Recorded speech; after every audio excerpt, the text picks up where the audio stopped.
सिया राम मैं करहूँ प्रणाम जोरे जो गोपाल।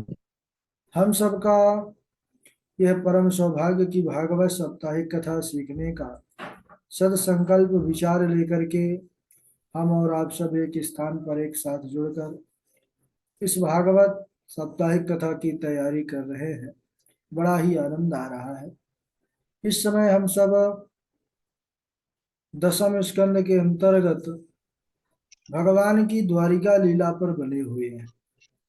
पूर्व में हम सब ने प्रसंग पर पाया कि राजा परीक्षित श्री सुखदेव भगवान से प्रश्न करते हैं, निवेदन करते हैं कि हे प्रभु, अभी तक आपने जिसको मैंने पूछा उसी का आपने उत्तर दिया। जिस कथा को मैं सुनने का इच्छा प्रकट किया सो आपने उस कथा को सुनाया। अब आपसे एक निवेदन है। बोले क्या निवेदन है? बोले प्रभु, आपको जब से जो सबसे बढ़िया कथा लगती हो प्रभु का वह पावन चरित्र मुझे सुनाइए, और जिसे मैंने अभी तक सुना ना हो।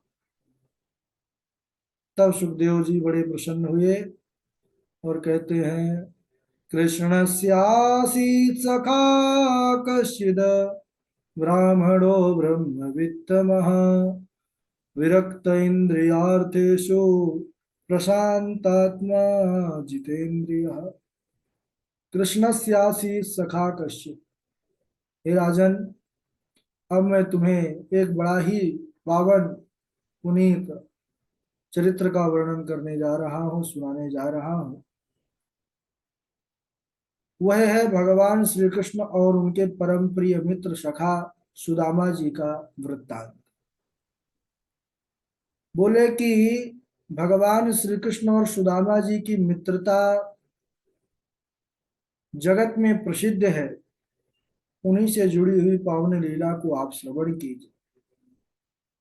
भगवान श्री कृष्ण चंद्र के एक परम प्रिय मित्र सखा, जिनका नाम था सुदामा, परम ज्ञानी थे, परम शांत, गृहस्थ आश्रम होने पर भी जो कुछ प्रारब्ध से प्राप्त हो जाए भगवान की कृपा से वह उतने पर ही संतुष्ट रहते थे। उनकी पत्नी का नाम था सुशीला। वह भी उन्हीं के ही समान थी। लेकिन जीवन में सुख दुख आते रहते हैं। उनके जीवन में भी ऐसी घड़ी आई महाराज की घर में अन्न का दाना भी न बचा। भिक्षा याटन के लिए जाते, भिक्षा वृत्ति से जीवन यापन करते, लेकिन कई बार ऐसा अवसर आया कि भिक्षा पर भी उतना धान्य नहीं प्राप्त होता था जितने की परिवार की आवश्यकता थी, जितने से परिवार का पालन होता। सुशीला ने कहा कि हे नाथ, मैंने सुना है कि आपके मित्र द्वारिका के राजा हैं, द्वारिकाधीश हैं। सुदामा जी ने कहा कि हाँ देवी, आपने ठीक सुना है। वह मेरे परम प्रिय सखा है। गुरुकुल में हम साथ ही पढ़ते थे और वह मुझसे बड़ा स्नेह रखते। तो बोले हे नाथ, घर की ऐसी स्थिति है, बच्चों को भोजन चाहिए, क्योंकि बच्चों को पता नहीं है कि जीवन में गरीबी और अमीरी क्या होती है। जब उनको क्षुधा लगती है तो वह रोने लगते हैं, घर में कुछ धान्य बचा नहीं है। अब आज किसका प्रसाद बने, बच्चों को क्या मिले।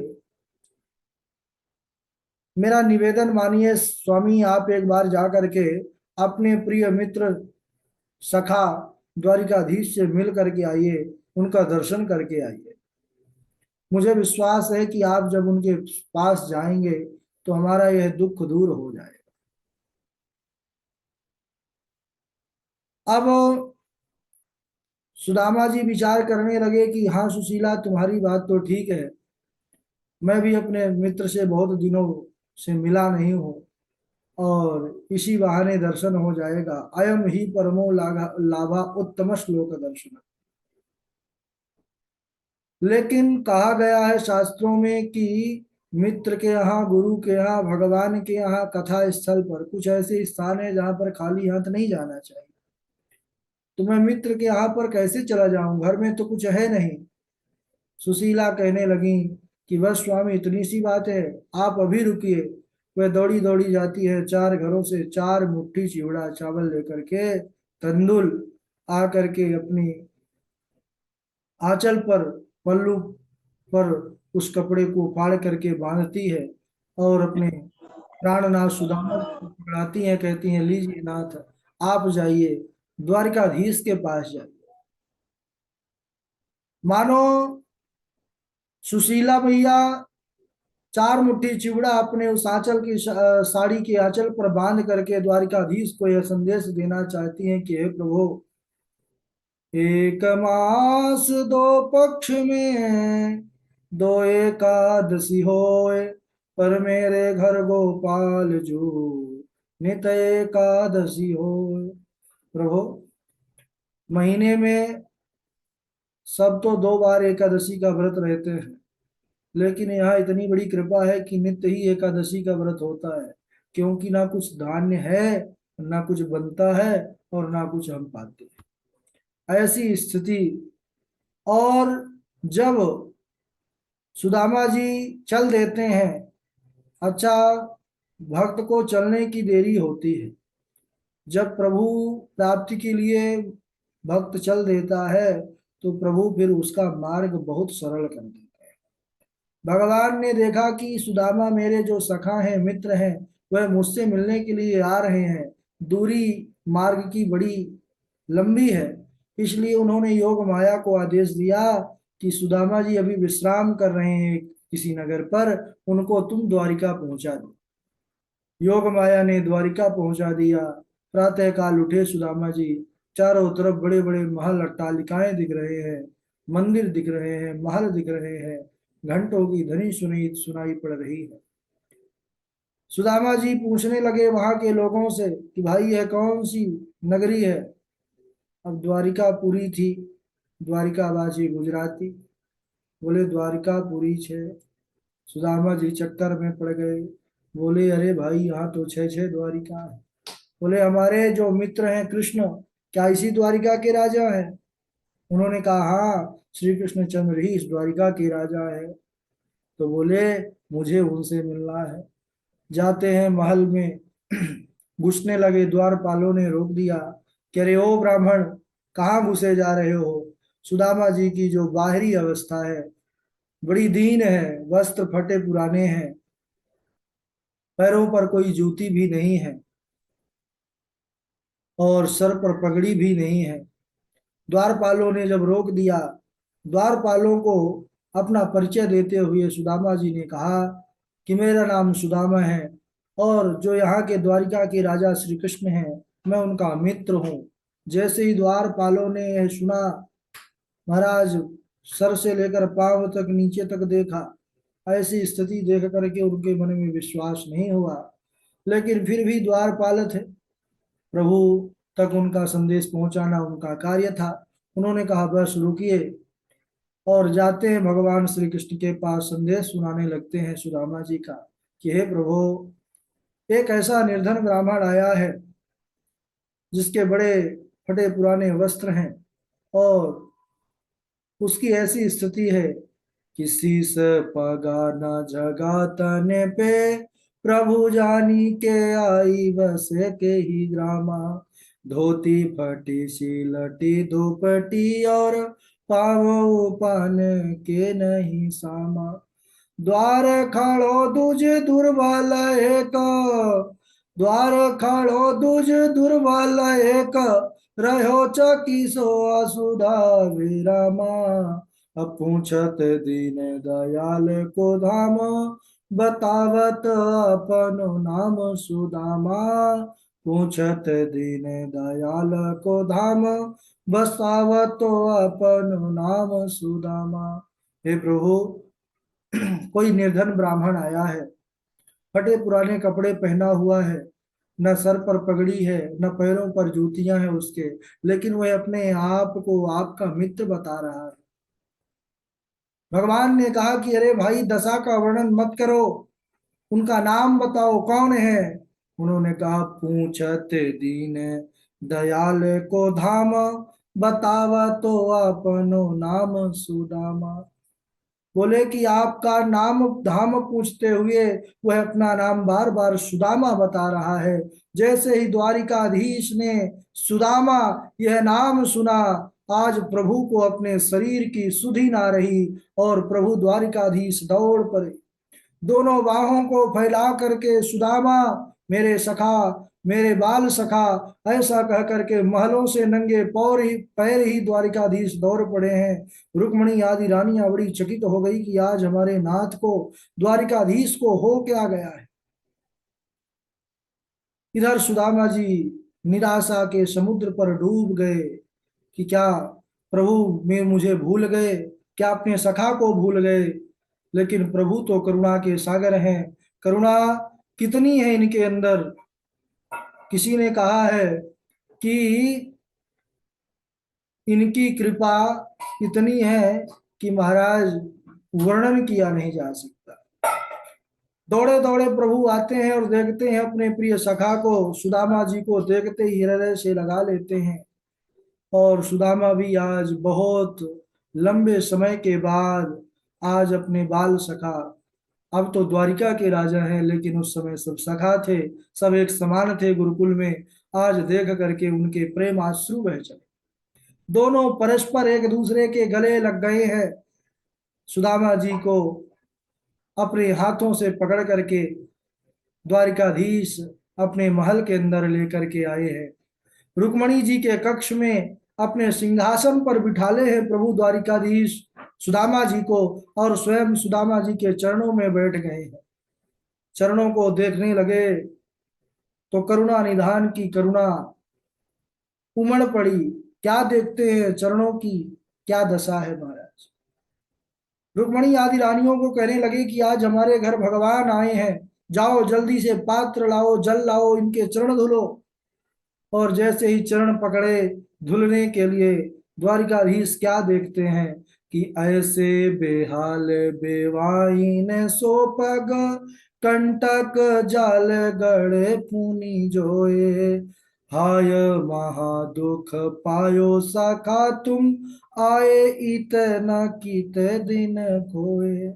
देखी सुदामा की दीन दशा, देखी सुदामा की दीन दशा, करुणा करके करुणा निधि रोए। पानी परात को हाथ छुओ नहीं, नैनन के जल सो पग धोए। पानी परात को हाथ छुओ नहीं, नैनन के जल सो पग धोए। आज द्वारिकाधीश ने देखा है कि मेरा जो सखा मेरे साथ, हम सब बचपन में एक साथ पढ़े, एक साथ खेले, लेकिन देखो विधाता का इस समय का चक्र देखो, कहा तो आज मैं बराबरी के होते हुए भी मैं आज द्वारिका का राजा यहाँ महलों पर बैठा हूँ, और मेरे सखा की ऐसी स्थिति है कि महाराज पैरों पर जूतियां भी नहीं है।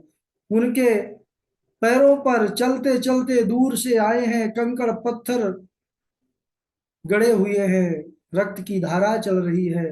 भगवान तो करुणा के मूर्ति हैं, उमड़ पड़ी करुणा। चरणों को भगवान ने जल से नहीं धोया, उनके आंखों से ही आंसुओं की ऐसी धारा चली कि सुदामा जी के चरणों को भगवान ने अपने अश्रु धारा से धो दिया। अरे बरसे कमल नयन बादल सो, धुल गए चरण नयन के जल सो। नयन कमल, ऐसे बादल बरसे महाराज कि भगवान के उन नयन कमलों से निकले हुए जल से ही सुदामा जी के चरण धुल गए। आहा, रुक्मणी आदि रानियां भी आज चकित हैं। त्रैलोक्य के स्वामी तो हमारे पति हैं, द्वारिकाधीश है, लेकिन आज ऐसा लगता है कि इनके भी स्वामी आ जाए। सुदामा जी जब सुख पूर्वक बैठ गए, भोजन प्रसाद सुंदर नए नए वस्त्र पहनाए, भोजन कर लेने के बाद पूछे भगवान द्वारिकाधीश की, कहो मित्र विवाह हो गया। सुदामा जी ने कहा, हाँ मित्र विवाह हो गया, बाल बच्चे भी हैं। जैसे ही सुना प्रभु मुस्कुराने लगे, कहने लगे तो फिर भाभी जी ने मेरे लिए कुछ भेंट उपहार जरूर कुछ भेजा होगा, मुझे बताइए कि भाभी जी ने मेरे लिए क्या भेजा है। अब भगवान तो अंतर्यामी है, भगवान को तो सब पता है, लेकिन भगवान की अनंत ऐश्वर्य को देख करके सुदामा जी शर्म के मारे उस पोटली को, 4 मुट्ठा जो चावल था उसको अपने कांखरी पर दाब लिया। कहने लगे कि प्रभु क्या बतलाए, कुछ भेंट है ही नहीं जो आपके लायक हो। भगवान कहने लगे देखो मित्र, जो भी है वह मुझे दे दो। द्वारकाधीश ने समझा कि फिर से यह मानेगा नहीं मेरा सखा, और जैसे ही भगवान हाथ पकड़ते हैं, वह जो चावल की पोटली थी जमीन पर गिर गई। प्रभु ने देखा चावल बिखर गए हैं, ऐसा उपहार देख करके कि भाभी जी ने मेरे लिए तांडुल प्रसाद भेजा है, और वह देखते ही भगवान ने एक मुट्ठी हाथ में लेकर के और उसका पान किया है, और एक मुट्ठी में ही सुदामा जी को अनंत ऐश्वर्य प्रदान किया है। मानो भगवान ने अपनी भाभी सुशीला जी को भी यह संदेश दे दिया कि होनी थी सो हो गई, अब ना ऐसी होए, अब तेरे घर भाभी जू नित्य द्वादशी होए। भगवान की अब कृपा हो गई। रुक्मणी आदि रानियां चकित है आज, देखती हैं कि अरे भगवान ने एक मुट्ठी, 2 मुट्ठी, तीसरी मुट्ठी पाने लगे, हाथ पकड़ लिया। अरे प्रभु सब लोग दे देंगे क्या? भक्त के लिए प्रभु कहते हैं मैं अपने आप तक को दे सकता हूँ, लोगों की बात क्या है। रुक्मणी जी ने कहा कि हे प्रभु, यह ब्राह्मण देवताओं का प्रसाद हमारे लिए भी बचाइए। भगवान कृपा करके उनको देते हैं। इसके बाद फिर सुदामा जी पूछते हैं कि अरे कन्हैया, अब तुम बतलाओ कि तुम्हारा विवाह हुआ? कन्हैया मुस्कुराने लगे। कन्हैया ने कहा विवाह हुआ नहीं, विवाह हुए। बोले अच्छा। सुदामा जी तो पहले सोचे भाई राजा है, राजा रजवाड़ इनके होते थे भाई, 3 3 4 4 रानियां होती थी, हो गए 2 4 विवाह हुए होंगे। बोले ठीक है, अगर हुए हैं तो बुलाओ, आशीर्वाद दे दो। भगवान ने कहा कि बस लाइन लग रही है और जल्दी से ही उपस्थित होंगी सभी आपके सामने। सुदामा जी समझ नहीं पाए, लेकिन अब आशीर्वाद समय नहीं है, क्योंकि अब 1 2 तो है नहीं, 16,108 है। तो कल आशीर्वाद देंगे बारी बारी से, अब थोड़ा आराम करने दीजिए सुदामा जी को, बड़ी लंबी यात्रा है। तब तक आप लोग श्लोक सुनाइए। सुदामा जी भी सुन रहे हैं आप लोगों को श्लोक, और द्वारिकाधीश भी। चलिए, बोले वृंदावन बिहारी लाल की जय। सबसे पहले पूर्वी जी हैं, फिर गणेश झा जी हैं, डॉक्टर इज्जत शर्मा जी हैं, वासवी जी हैं, वासवी जी के बाद राघव जी हैं, राघव जी के बाद अ, मंजू शर्मा जी, गीता त्रिपाठी जी हैं, और चेतना देवी, मीना चक्रवर्ती जी हैं, जय जी हैं, चंदन कुमार जी हैं, और तिवारी जी हैं, आशु कश्यप जी हैं, ठीक है, निसर्ग पाठक जी हैं, राजा राम जी हैं, अनामिका जी हैं, और कौन है, सुष्मिता जी का तो नाम ले चुके हैं, है ना, और रीना देवी जी हैं। ठीक है, स्वागत है, सुनाइए, प्रारंभ करिए।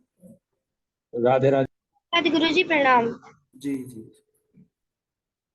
रामे रामाखिलाधार प्रभावं नाविदामते मूढानां नः कुबुद्धीनां क्षन्तुमर्हसीति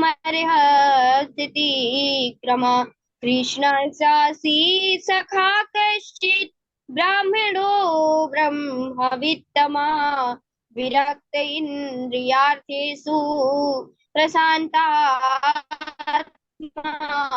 जितेन्द्रियः शीशे पगाना जगातने पे प्रभु जानी कही बसे कही ग्रामा धोती फटी सी लटी दुपटी और पाँव कानन की नहीं श्यामा द्वारे खड़ो तुझे दुर्बल एक द्वारे खड़ो तुझे दुर्बल एक राहु चकी सौवा सुधा अपी रामा पूछत दीन दयाल को धाम बतावते अपन नाम सुदामा पूछत दीन दयाल को धाम बतावते अपन नाम सुदामा। राधे राधे गुरु जी।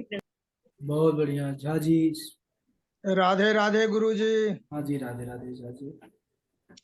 कृष्णस्यासीत सखा कश्चित् ब्राह्मणो ब्रह्मभित्तम विरक्त इंद्रियार्थेषु प्रशांतात्मा जितेन्द्रिय आसीत आसीत कृष्णस्यासीत सखा कश्चित् ब्राह्मणो ब्रह्मभित्तम विरक्त इंद्रियार्थेषु प्रशांतात्मा जितेन्द्रिय आसी याचित्वा चतुरो मुष्टिन् विप्रान् पृथुतण्डुलान् चैलखण्डेन तान् बद्ध्वा भर्त्रे प्रादुदुपायनम् स्वतान् आदाय विप्राग्र्य प्रययो द्वारकाम् किल कृष्ण सन्दर्शनम् मह्यम् कथं स्यात् इति चिन्तयन् त्रीणि गुल्मान्यतीताय तिस्रः कक्षाश्च सदुज विप्रो अगम्यान्धक वृष्णीनाम गृहेषु अच्युत धर्मिणाम। राधे राधे गुरु जी। बहुत सुंदर। जय जी के बाद डॉक्टर साहब सुनाएंगे। राधे राधे गुरु जी। हाँ राधे। कृष्णस्यार्थी सखा कश्चित् ब्राह्मणो ब्रह्मवित्तम विरक्ते इंद्रियार्थेषु प्रसन्नात्मा जितेन्द्रिय कृष्णाय वासुदेवाय हरिये परमात्मने प्रणते क्लेशनाशाय गोविंदाय नमो नमः। सदा सेव्या श्रीमद्भागवती कथा यस्या श्रवणमात्रेण हरिश्चित्तं समाश्रयेत्।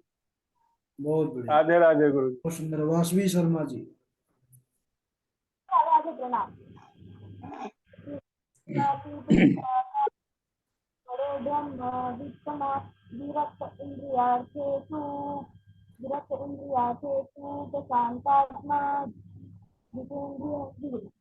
ठीक है, जय जी सुना देंगे। राधे राधे गुरु जी। रामाखिलाधारम प्रभावम न विदामते मूढ़ानां न कुबुद्धीनां संतोमर्हस्यति क्रमम् कृष्णाय वासुदेवाय हरये परमात्मने प्रणतः क्लेशनाशाय गोविंदाय नमो नमः। कृष्णस्यासीत् सखा कश्चित् ब्राह्मणो ब्रह्मवित्तम् विरक्त इंद्रियार्थेषु प्रशांतात्मा जितेन्द्रिय। राधे राधे गुरु जी। ठीक है, हमारे राघव जी सुनाएंगे। गुरु जी 2 मिनट बस, अच्छा जगह छोड़ लो, मैं 2 मिनट। ठीक है। सुष्मिता जी सुनाएंगी, फिर राघव जी। जी गुरु जी। कृष्णस्यासीत् सखा कश्चित् ब्राह्मणो ब्रह्मवित्तमा विरक्त इन्द्रियार्थेषु प्रशान्तात्मा जितेन्द्रिय। ठीक है। जी और गुरु जी चरण पर जी मैं सुना देता हूँ थोड़ा। सुना कृष्णस्तीत् सखा कश्चित् ब्राह्मणो ब्रह्मवित्तमः विरक्तः इन्द्रियार्थेषु प्रशान्तात्मा जितेन्द्रिय। जी गुरु जी। ठीक है। आदित्य गौतम जी हैं, आशु कश्यप जी हैं, रवि तिवारी जी हैं। रवि तिवारी जी कक्षा से दूर चले गए। जी गुरुदेव राधे राधे। नहीं सर। लंबोदरं परमसुन्दरमेकदन्तं पीताम्बरं त्रिनयनं परं पवित्रम् उदयदिवाकरनिभोज्ज्वलकान्तिकान्तं विघ्नेश्वरं सकलविघ्नहरं नमामि। कृष्णाय वासुदेवाय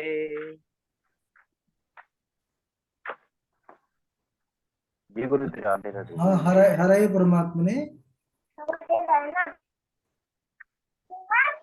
कृष्णाय वासुदेवाय हरे परमात्मने प्रणतः क्लेशनाशाय गोविंद। नमो नमः। ठीक है।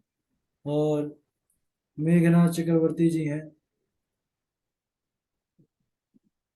आशु कश्यप जी हैं, राजा राम जी हैं। जी गुरु जी प्रणाम। अच्छा, राघव जी सुना। राम राम खिलाधार प्रभावं न विदमते मूढानां न कुबुद्धिनां चन्तुमर्हस्यतिक्रमम्। कृष्णाय वासुदेवाय हरये परमात्मने नमः। प्रणतः क्लेशनाशाय गोविन्दाय नमः।